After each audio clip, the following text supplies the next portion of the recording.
हूँ तौफीक खान। तो देखिए पिछले वीडियो में हमने जो है ना 10वें चैप्टर में देखा था विद्युत धारा का जो चुंबकीय प्रभाव था उसके बारे में हमने पढ़ा था। उसके बाद जो हमने देखा है विद्युत चुंबकीय प्रेरण की घटना हमने पढ़ी। उस विद्युत चुंबकीय प्रेरण की घटना में हमने देखा था कि जब किसी चालक तार में विद्युत धारा प्रवाहित की जाती है तो उसके चारों चुंबकीय क्षेत्र उत्पन्न हो जाता था। इसके अलावा देखिए विद्युत चुंबकीय जो प्रेरण की घटना देखी थी तो हमने एक प्रेरण कुंडली और छड़ लिया था। प्रेरण कुंडली और छड़ के बीच में जब हम लोगों ने सापेक्ष गति करवाई थी तो देखा था कि जब प्रेरण कुंडली और छड़ के बीच सापेक्ष गति होती है तो प्रेरण कुंडली में विद्युत वाहक बल उत्पन्न होता है। उस विद्युत वाहक बल के कारण वो जो प्रेरण कुंडली में जुड़ी जो गैल्वेनोमीटर की सुई थी वो बार बार विक्षेपित हो रही थी। उस विक्षेप का कारण भी हमने देखा था कि जो उसके पास प्रेरण कुंडली के पास रखा छड़ था उसमें लगातार परिवर्तन हो रहा था। अब वो परिवर्तन किस चीज का हो रहा था? क्योंकि चुंबकीय बल रेखाओं के मान में लगातार परिवर्तन के कारण ऐसा हो रहा था।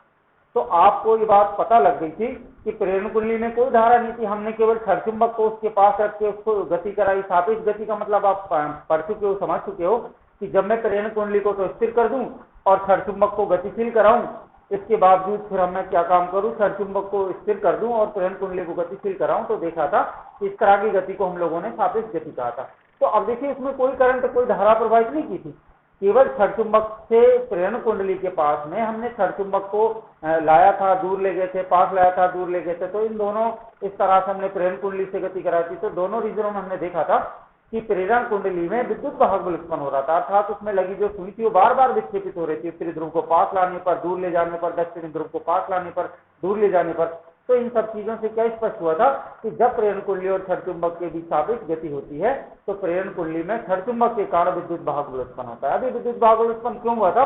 आपने देखा था कि छड़ के उत्तरी ध्रुव से कुछ बल रेखाएं निकलती थी, उन बल रेखाओं के मान में लगातार परिवर्तन के कारण ऐसा हो रहा था। अब ये चुंबकीय बल रेखाएं, चुंबकीय फ्लक्स और क्षेत्र रेखाएं क्या थी? मैं पिछले वीडियो में आप देख सकते हो कि चुंबकीय फ्लक्स और बल रेखाएं क्या थी। तो आप देखते हैं कि उनकी दिशा हमेशा उत्तर से दक्षिण की ओर होती थी। जब उत्तरी ध्रुव को पास लाते थे तो उनकी संख्या शायद बढ़ जाती होगी, दूर ले जाते हैं तो शायद घट जाती होगी। ऐसे दक्षिण ध्रुव को पास लाते हैं तो बढ़ जाती होगी, दूर ले जाते हैं तो घट जाती होगी। तो इस तरह से जो उत्तरी ध्रुव से निकलने वाली चुंबकीय बल रेखा थी उनके मान में लगातार परिवर्तन के कारण चुंबकीय जो गैल्वेनोमीटर की सुई प्रेरण कुंडली में जुड़ी हुई थी वो बार बार विक्षेपित हो रही थी, अर्थात उसमें विद्युत वाहक बल उत्पन्न होता था। उस तरह की धारा को हमने प्रेरित धारा कहा था। तो ये बात आप पिछले वीडियो में रिलीज कर चुके हो, समझ चुके हो, ठीक है। अब अगला बिंदु देखिए, लास्ट चैप्टर का मेरे हिसाब से लास्ट बिंदु है विद्युत जनित्र। देखिए विद्युत जनित्र से आप भली भांति परिचित हो, आपके दैनिक जीवन में, हमारे सबके दैनिक जीवन में बहुत सारी चीजें विद्युत जनित्र को हमने कई बार देखा है। विवाहों में, मैरिज होमों में जब लाइट चली जाने पर, रात के समय लाइट चली जाती है तो हम क्या काम करते हैं कि यांत्रिक ऊर्जा देकर के किसी जनरेटर, देखिए जनित्र जो है इस तरह का युक्ति है, जनरेटर है, उसको जब यांत्रिक ऊर्जा घूर्णन गति दी जाती है तो हम देखते हैं कि उसको जब हम स्टार्ट करते हैं तो उससे जुड़े जितने भी बल होते हैं सारे प्रकाशित होने लगते हैं। तो जनित्र के बारे में आप जानते हो, जनित्र जनरेटर को कहा जा रहा है। अब ये क्या काम करता है? इसको घूर्णन ऊर्जा दी जाती है, यांत्रिक यंत्र तो है, यांत्रिक ऊर्जा को क्या काम करता है? विद्युत ऊर्जा में परिवर्तित करता है। तो जनित्र से आप जानते हो। तो विद्युत जनित्र, देखिए इसके बारे में एक बार इसकी परिभाषा हम लोग पढ़ लेते हैं। विद्युत जनित्र क्या है? देखिए विद्युत जनित्र एक ऐसी युक्ति है, ऐसा साधन है जो यांत्रिक ऊर्जा को विद्युत ऊर्जा में बदलता है। अब ये यांत्रिक, क्योंकि यंत्र है, घूर्णन करता है, यंत्र है। जनित्र क्या है? जनरेटर क्या है? यंत्र ही तो है। इस यंत्र में जैसे ही हम इसमें डीजल, पेट्रोल जो भी जो हम डालते हैं तो आप देखते हो कि जब उसको हम डीजल डाल के उसको स्टार्ट करते हैं, उसको घूर्णन देते हैं, गति देते हैं, तो देखते हैं कि उससे जुड़े जितने भी बल्ब हैं वो सारे प्रकाशित होने लगते हैं। अर्थात जो उसकी यंत्र की ऊर्जा थी कहाँ बदल गई? सारे प्रकाशित हो गए, विद्युत ऊर्जा में बदल गई। तो आपको समझ में आ गया होगा विद्युत जनित्र क्या है। आपको याद रखना है विद्युत जनित्र एक ऐसी युक्ति है जो यांत्रिक ऊर्जा को विद्युत ऊर्जा में बदलती है। अब इसमें एक प्रश्न उठता है कि ये जो विद्युत जनित्र है किस सिद्धांत पर कार्य करता है? आपको याद रखना है कि विद्युत जनित्र भी किस पर आधारित है? विद्युत चुंबकीय प्रेरण की घटना के सिद्धांत पर कार्य करता है। क्योंकि इसमें भी चुंबक लगे होते हैं, उसमें भी तारों से लिपटी हुई प्रेरण कुंडली होती है। जब उन दोनों को घूर्णन गति कराई जाती है, सापेक्ष गति कराई जाती है, तो यांत्रिक ऊर्जा विद्युत ऊर्जा में बदल जाती है। यही तो हमने विद्युत चुंबकीय प्रेरण की घटना में देखा था कि जब हमने प्रेरण कुंडली और छड़ के बीच सापेक्ष गति कराई थी तो उसमें हमने कोई करंट नहीं था, चुंबक के कारण ही इसमें करंट उत्पन्न हो रहा था। विद्युत वाहक बल क्या है? करंट है, इलेक्ट्रिसिटी है।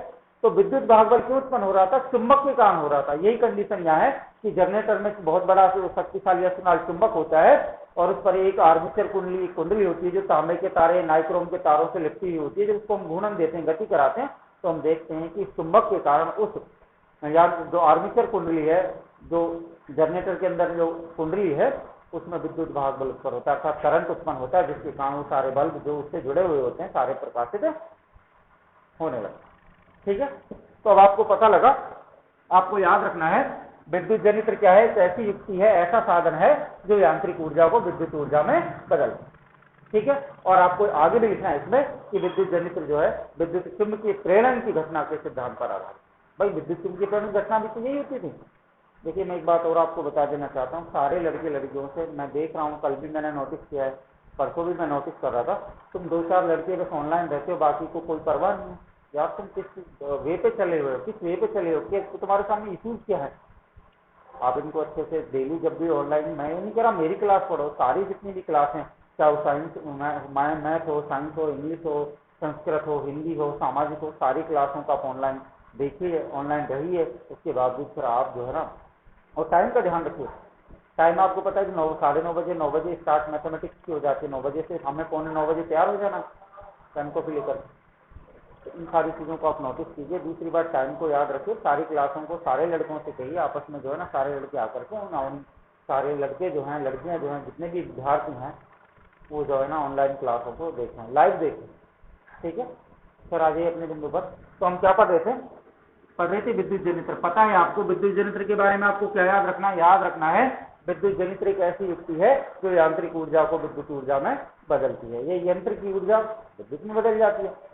ठीक है, और आपको याद रखना है आगे क्या लिखना है? विद्युत जनित्र विद्युत चुंबकीय प्रेरण के सिद्धांत पर कार्य करता है। अब इसमें इतना सारा ड्रामा करने की जरूरत नहीं कि जब हम देखिए यंत्र को किसी चुंबकीय क्षेत्र में रख के उसको घूर्णन देते हैं तो यांत्रिक ऊर्जा विद्युत ऊर्जा बदलती है। सारे कुछ नहीं, आपको सीधा और स्पष्ट लिखना है। क्या लिखना है?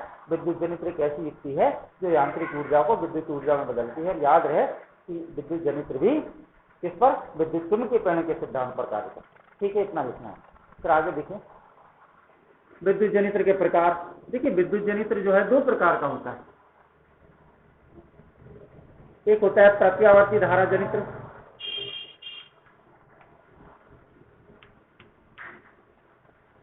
प्रत्यावर्ती धारा जनित्र, और दूसरा होता है दिष्ट धारा जनित्र।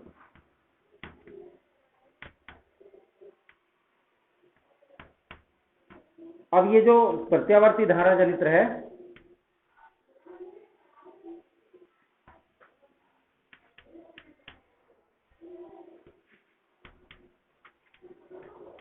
दिष्ट धारा जनित्र, तो अब देखिए जो विद्युत जनित्र है 2 प्रकार का होता है, प्रत्यावर्ती धारा जनित्र और दिष्ट धारा जनित्र। अब हम सबसे पहले प्रत्यावर्ती धारा जनित्र के बारे में पढ़ेंगे। इसकी बनावट हमें याद रखनी है, इसका चित्र भी हम बनाएंगे, इसकी कार्यविधि भी हमें पढ़नी। तो आपको इसको पहले अच्छी तरह से प्रत्यावर्ती धारा जनित्र को समझना है, क्योंकि ये दोनों लगभग एक जैसे होते हैं, इनकी बनावट लगभग एक जैसी होती है, इनमें थोड़ा सा फर्क है। उस फर्क क्या है मैं आपको बता दूंगा कि प्रत्यावर्ती धारा जनित्र में सर्पी वाले जोड़े जाते हैं और दिष्ट धारा जनित्र में दिक् सूचक, दिक् परिवर्तक, जिनको कंप्यूटेटर भी कहा जाता है। बस ये फर्क है, बाकी बनावट और लगभग कार्यविधि में भी थोड़ा सा फर्क है। इसलिए आपको याद रहे कि प्रत्यावर्ती धारा जनित्र को आपको अच्छे से समझना है, इसका चित्र किस तरह से, इसमें कौन कौन से बिंदु होते हैं, किस तरह ये कार्य करता है। ठीक है, तो पहले हम लोग प्रत्यावर्ती धारा जनित्र को पढ़ते हैं। देखिए जगह नहीं है, इस कारण से मैं इसको मिटा रहा हूं। ठीक है, पहला पढ़ रहे हैं हम प्रत्यावर्ती धारा जनित्र। देखिए प्रत्यावर्ती धारा जनित्र क्या है?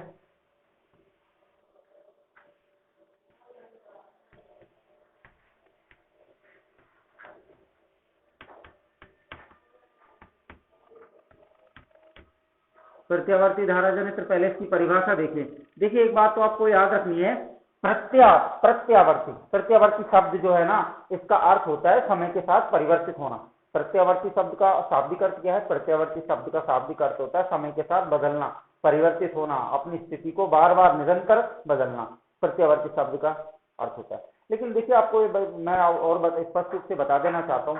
पहले तो देखिए प्रत्यावर्ती धारा क्या है। देखिए आपको याद रखना है कि प्रत्यावर्ती धारा ऐसी धारा होती है जिसका मान समय के साथ लगातार बदलता रहता है, लगातार परिवर्तित होता रहता है। तुमने देखिए हमारे घरों में आने वाली धारा प्रत्यावर्ती धारा है। हमने देखा है कभी हमारे घरों में 220 वोल्ट की धारा, कभी आप देखते होगे 200 की रह जाती, 180 रह जाती, कभी 230। तो इस कारण से हम जो है ना धारा के मान को निश्चित बनाए रखने के लिए, जिससे कि हमारे घरों में लगे जो उपकरण जैसे फ्रिज है, कूलर है, रेफ्रिजरेटर है और भी बहुत सारे उपकरण, विद्युत इस्त्री है, टोस्टर है, ये सारे जो उपकरण है इनमें समान मान की धारा लगभग रहती है। तो इस कारण से हम तुमने देखा कि वोल्टाज तो इन्वर्टर को लगाते हैं कि धारा का मान लगातार बना रहे।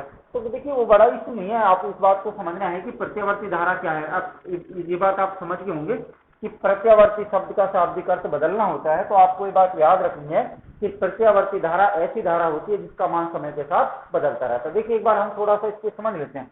हमने देखा था कि देखिए प्रत्यावर्ती धारा ये है, ये आधे आवर्त काल में धारा का मान मैक्सिमम होता है, अधिकतम होता है, फिर इसके बाद इसका कम हो गया, फिर इसके बाद फिर अधिकतम हो गया, फिर नीचे। तो इस तरह से इस तरह की धारा को हमने प्रत्यावर्ती धारा कहा है। हम आगे पढ़ेंगे उस क्लासों में इस ग्राफ को समझ पाओगे। लेकिन अगर मैं दिष्ट धारा की बात करूं तो दिष्ट धारा का मान लगातार इसके साथ बदलता रहता है, यानी निश्चित मान की धारा जिसमें कोई परिवर्तन नहीं होता, ऐसी धारा दिष्ट धारा होती है। तो आपको ये बात याद रखनी है कि प्रत्यावर्ती धारा ऐसी धारा है जिसका मान समय के साथ बदलता रहता है। हमारे घरों में आने वाली धारा प्रत्यावर्ती धारा होती है, ठीक है, वो तो बात अलग से होगी। अब प्रत्यावर्ती धारा जनित्र के बारे में पढ़ते हैं पूरा, ये क्या है।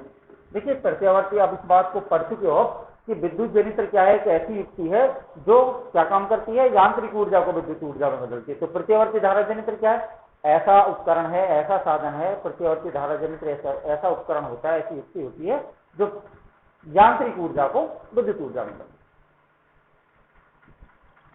है। अब कहोगे कि साहब हाँ विद्युत जनित्र का ही तो प्रकार है ये। भाई प्रत्यावर्ती धारा जनित्र क्या है, ऐसा उपकरण है, ऐसा साधन है, ऐसी युक्ति है जो यांत्रिक ऊर्जा को विद्युत ऊर्जा में बदलता है। अब विद्युत ऊर्जा क्या है, विद्युत ऊर्जा भी वो प्रत्यावर्ती धारा में कन्वर्ट हो जाता है। आप अगर इसको स्पष्टली इस तरह से लिखना चाहो तो लिख सकते हो, ऐसा युक्ति है, ऐसा साधन जो यांत्रिक ऊर्जा को प्रत्यावर्ती धारा में परिवर्तित कर देता है। ऐसे भी आप डायरेक्टली लिख सकते हो, लेकिन याद रहे कि जब जो यांत्रिक ऊर्जा है उसको जब विद्युत जनित्र किसमें बदलता है, विद्युत ऊर्जा में बदलता है, तो विद्युत ऊर्जा को जो प्रत्यावर्ती धारा जनित्र है ये प्रत्यावर्ती धारा में बदल लेता है। और आप इस बात को समझ चुके हो कि प्रत्यावर्ती धारा ऐसी धारा होती है जिसका मान समय के साथ बदलता रहता है, ठीक है।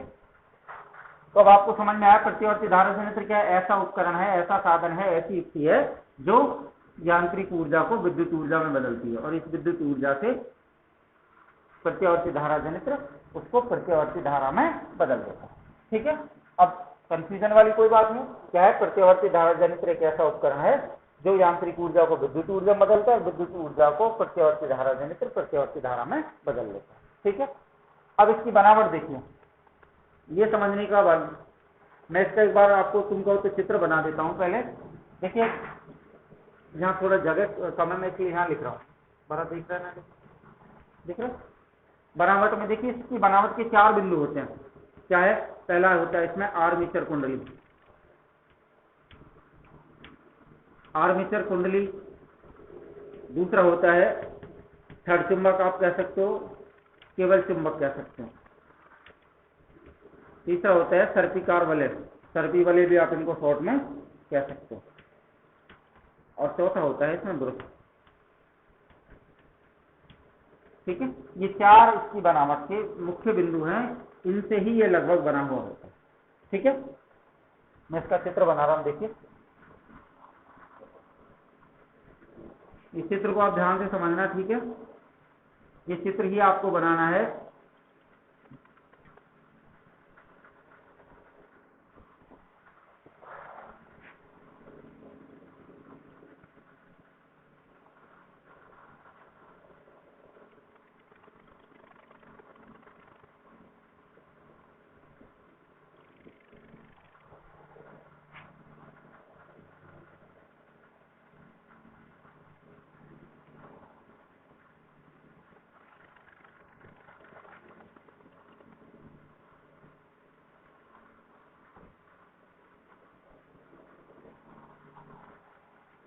देखिए आयत के आकार की कोई आर्मेचर कुंडली है एबीसीडी, ठीक है। देखिए इसमें आगे और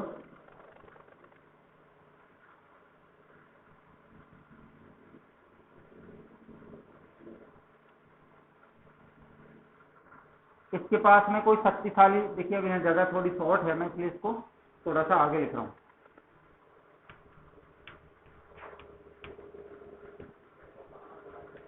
आर्मेचर कुंडली, यहाँ देखिए इसके पास ये इसका उत्तरी ध्रुव और ये इसका दक्षिणी ध्रुव।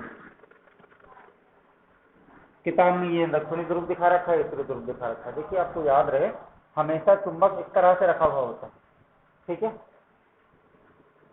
अब इसको और बड़ा कर लेना, थोड़ा सा जगह नहीं है मेरे पास, इसलिए मैं इसको इन चुंबकों को आकार को और बड़ा कर सकते हो, ठीक है। देखिए आगे,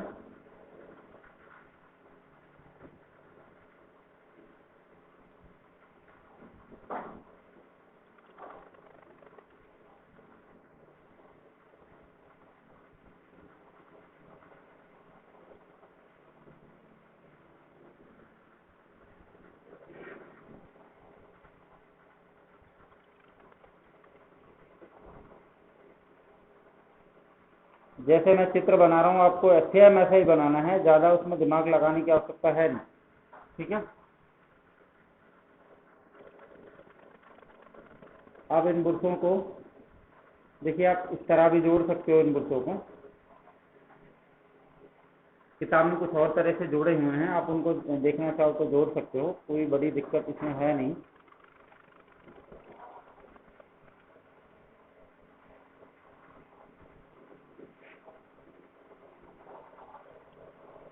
चाहो तो आप साइड में इस तरह भी जोड़ सकते हो, ठीक है।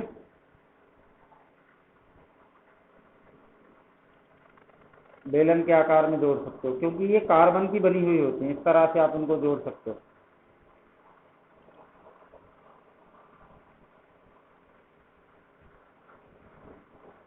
त्रिभुज के आकार में आप जोड़ना चाहो जोड़ सकते हो, लेकिन इस तरह की जो ब्रश हैं, क्योंकि कार्बन की रोड होती है। मैं आपको फिर बताना चाहता हूँ कि ये जो आप सर्कल वाले देख रहे हो, दोनों ब्रश देख रहे हो, मैं इनको इस तरह से बाद में जोड़ता हूँ। देखिए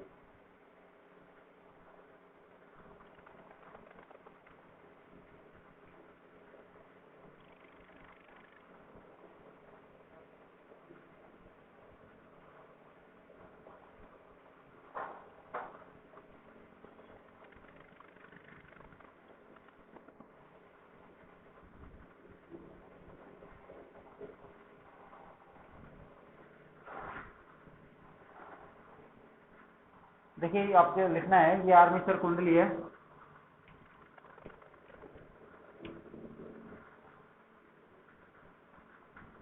ये हमारे पास छड़ चुंबक है,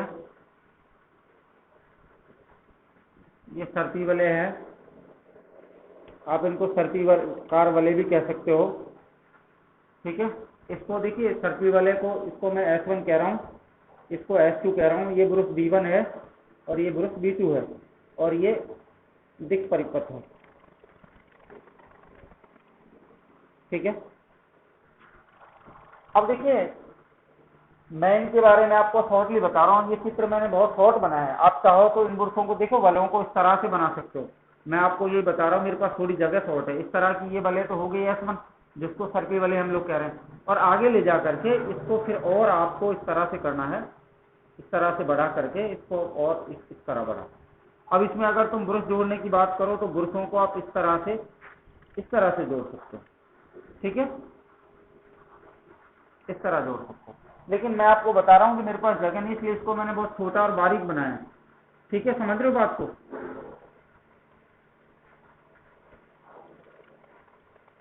तो आपको ये बात याद रखनी है कि ये जो मैंने चित्र बनाया है, ये इसको मैंने इसलिए, देखिए ये आप देख रहे हो दोनों स्थितियों की सर्पिकार वाले हैं।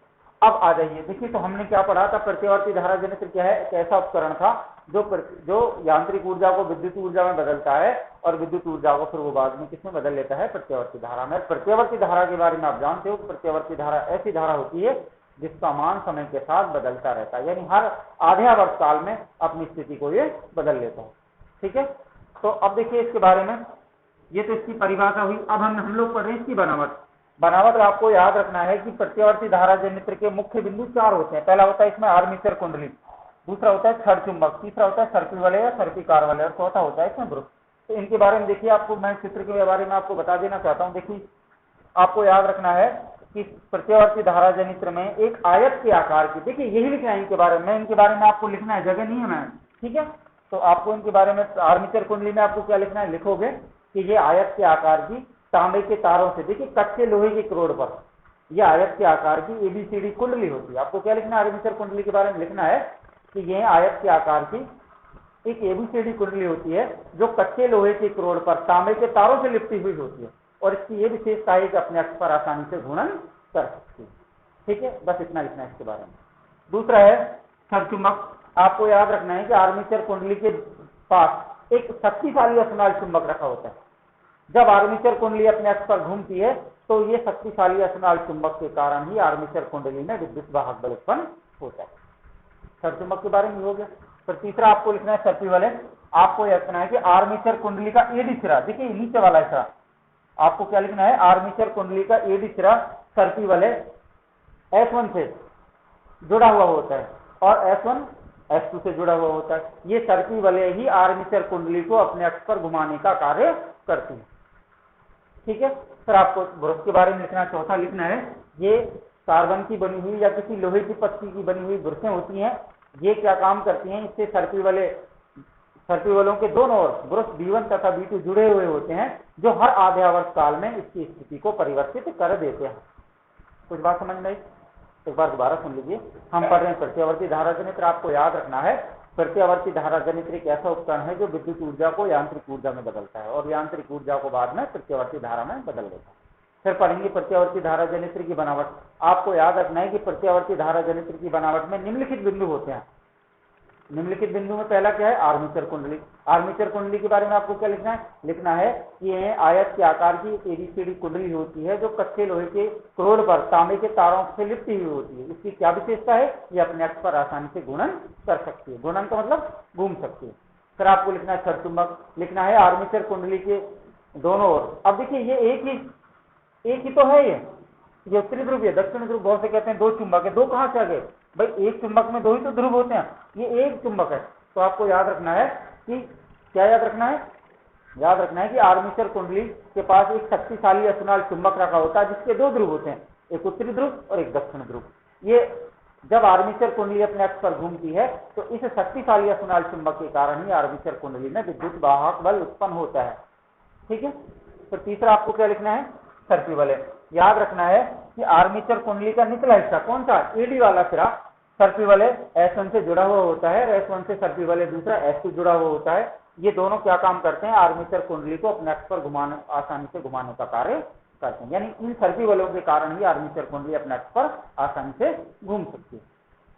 फिर आपको लिखना है ब्रुश।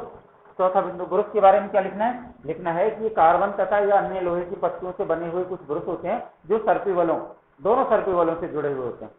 ये क्या काम करते हैं, ये सर्पी वलयों को हर आध्यावर्त काल में इसकी स्थिति को बदलते रहते हैं। बनावट समझ में आएगा, कोई दिक्कत किसी को, कोई मेरे हिसाब से कोई दिक्कत नहीं होनी चाहिए क्योंकि मैंने बिल्कुल स्पष्ट और साफ साफ आपको लिखा है। अब पढ़ेंगे इसकी कार्यविधि, कार्य कैसे करता है, ये यहाँ समझने की बात है। ये तो इसकी बनावट हो गई। बनावट आपने देखी है, मैंने जो आपको बोला है बनावट आपको यही करनी है। अब इसकी पढ़ते हैं हम लोग कार्यविधि। कार्य कैसे करता है, ये बात यहाँ से नोटिस करने की, समझने की दिक्कत यहाँ होती है। कार्यविधि कैसे करता है, देखिए ध्यान से, कुछ भी नहीं है, बिल्कुल बहुत इजी और आसान है, थोड़ा सा दिमाग लगाना। क्या है, देखिए जब आर्मेचर कुंडली को घूर्णन गति दी जाती है, घूर्णन का मतलब जब इसको घुमाया जाता है, हम जनरेटर में हैंडल लगा के इसको घुमाते हैं ना, वही कंडीशन है। क्या है, जब आर्मेचर कुंडली को घूर्णन दिया जाता है या आर्मेचर कुंडली को घुमाया जाता है, देखिए इसकी दिशा इस तरह से, ये दिशा है, ध्यान रखना। अब इस दिशा को आप क्या कहोगे, बीसी के, ये एबी से सीडी की तरफ, मैं एबी से सीडी की तरफ बोल रहा हूँ, ठीक है। आप किस तरह समझोगे मुझे नहीं पता, बट मैं क्या बोल रहा हूँ कि जब आर्मेचर कुंडली को घूर्णन दिया जाता है यानी आर्मेचर कुंडली को घुमाया जाता है, तब क्या होता है। अब इसकी दिशा आप देख रहे हो ना, किधर से, एबी से सीडी की तरफ है, यानी एबी टू सीडी। जब आर्मेचर कुंडली को घूर्णन दिया जाता है, घुमाया जाता है, जब इसकी दिशा ए से बी की तरफ होती है, तब क्या होता है, तब आर्मेचर कुंडली अपने अक्ष पर घूमने लगती है। तब क्या होता है, इसका एबी सिरा तो ऊपर की तरफ, एबी सिरा ये ना, ये तो ऊपर की तरफ, और सीडी सिरा नीचे की ओर हो जाता है। एबी सिरा ऊपर की ओर और सीडी सिरा नीचे की ओर हो जाता है। तब क्या होता है, तब सर्पी वलय S1 का संबंध तो ब्रुश B1 से, तब सर्पी वाले S1 का संबंध तो ग्रुप B1 से और सर्पी वाले S2 का संबंध ग्रुप B2 से हो जाता है। ठीक है। तब इसके पश्चात आर्यावर्त काल में जब CD सिरा ऊपर की तरफ, अब देखिए CD से AB की तरफ, ये तो आर्यावर्त काल की बात होगी, 1T/2 कह सकते हो इसको, 1/2 की तरह। क्या होता है जब आर्मेचर कुंडली को घुमाया जाता है, यानी दिशा कैसे AB से CD की तरफ होती है, तब क्या होता है आर्मेचर कुंडली का AB सिरा तो ऊपर की ओर होता है, CD सिरा नीचे की ओर होता है। उस स्थिति में क्या होता है सर्पी वाले S1 का संबंध तो ग्रुप B1 से होता है, सर्पी वाले S2 का संबंध ग्रुप B2 से हो जाता है। इसके पश्चात आर्यावर्त काल में जब CD सिरा ऊपर की ओर तथा AB सिरा नीचे की ओर होता है, तब क्या होता है इसके साथ में ग्रुप सर्पी वाले S1 का संबंध तो ग्रुप B2 से हो जाता है और सर्पी वाले B1 का संबंध ग्रुप S2 से हो जाता है। तब क्या होता है इसके कारण, देखिए इस बात को मैं आपको फिर समझाना चाहता हूँ, ये बात समझने की है कि अगर आपने इसको अच्छी तरह नहीं समझा तो फिर आपको जो दूसरा कौन सा दिष्ट धारा जनित्र है, ये दिष्ट धारा जनित्र आपको समझ में नहीं आएगा। तो देखिए इसके बारे में सुन लीजिए थोड़ा सा, एक बार दोबारा बता रहा हूँ। जब आर्मेचर कुंडली को घुमाया जाता है तब इसकी दिशा AB से CD की तरफ होती है, तब AB सिरा ऊपर की ओर CD सिरा नीचे की ओर हो जाता है। तब जब ये अपने एक्स पर घूमने लगती है तो इस छड़ चुंबक के कारण इस आर्मेचर कुंडली में क्या उत्पन्न हो जाता है विद्युत वाहक बल उत्पन्न होने लगता है। उस स्थिति में क्या होता है सर्पी वाले S1 का संबंध तो ग्रुप B1 से और सर्पी वाले S2 का संबंध ग्रुप B2 से हो जाता है। ठीक है, ये किसकी बात है आर्यावर्त काल की बात है। एक बार दोबारा सुन लो। जब आर्मेचर कुंडली को घूर्णन दिया जाता है, घुमाया जाता है, अर्थात इसकी दिशा AB से CD की तरफ होती है, तब AB सिरा तो ऊपर की ओर और CD सिरा नीचे की ओर हो जाता है। फिर क्या होता था सर्पी वाले S1 का संबंध तो ग्रुप B1 से, सर्पी वाले S2 का संबंध ग्रुप B2 से हो जाता है और छड़ चुंबक के कारण इस कुंडली में विद्युत वाहक बल यानी करंट जो है ना विद्युत वाहक बल उत्पन्न होने लगता है। इसके पश्चात आर्यावर्त काल में क्या होता है जब सिरा CD सिरा तो ऊपर की ओर और AB सिरा नीचे की ओर होता है, तब ग्रुप सर्पी वाले S1 का संबंध तो ग्रुप B2 से। अब बदल रहे अपनी स्थितियों को, तब तथा सर्पी वाले S2 का संबंध ग्रुप B1 से हो जाता है। अर्थात हर आर्यावर्त काल में क्या होता है ये अपनी स्थिति बदलता रहता है और स्थिति बदलने के कारण इसमें धारा का मान भी लगातार परिवर्तित होता रहता है। और इस बात को हम जानते हैं कि ऐसी धारा जिसका मान समय के साथ बदलता रहता है प्रत्यावर्ती धारा कहलाता है। ठीक है, हमारे देश में एक प्रत्यावर्ती धारा जनित्र से 50 हर्ट्ज की आवृत्ति ली जा सकती है, यानी 50 हर्ट्ज आवृत्ति का हम विद्युत वाहक बल इससे उत्पन्न कर सकते हैं। इसका मतलब ये हुआ कि इसको 1 सेकंड में 50 बार घुमाना पड़ता है। 50 हर्ट्ज की आवृत्ति का मतलब आप समझ रहे हो, यानी एक प्रत्यावर्ती धारा जनित्र को 1 सेकंड में 50 बार घुमाया जाता है, तब जाके हम एक प्रत्यावर्ती धारा जनित्र से 50 हर्ट्ज की आवृत्ति की धारा प्राप्त कर सकते हैं। तो आपको ये समझ में आ गया होगा। एक बार दोबारा सुन लो। फाइनली देखिए हम पढ़ रहे हैं प्रत्यावर्ती धारा जनित्र। याद रखना है प्रत्यावर्ती धारा जनित्र एक ऐसा उपकरण है जो विद्युत यांत्रिक ऊर्जा को विद्युत ऊर्जा में बदलता है, विद्युत ऊर्जा को प्रत्यावर्ती धारा में आसानी से बदल देता है।